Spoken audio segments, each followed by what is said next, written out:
How to create a Discord account without email.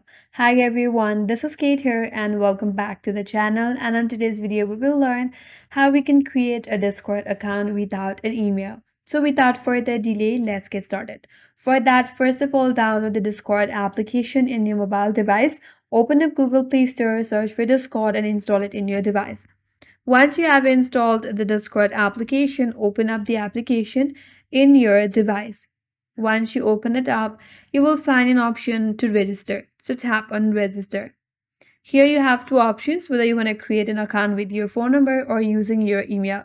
Since we don't want to use an email, so select the phone number. After that, enter your mobile number. Once you're done entering your mobile number, make sure that it's your valid number, then tap on next. After that, Discord will send a verification code on that particular number. Check for the verification code and check your SMS.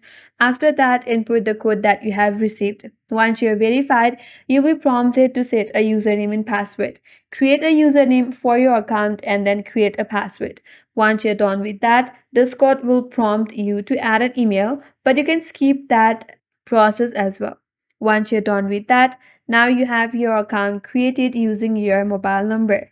That's it, and that's all for today's video. Hope this video was helpful, and if you're new to our channel, consider subscribing. Thank you for watching and stay tuned for more videos.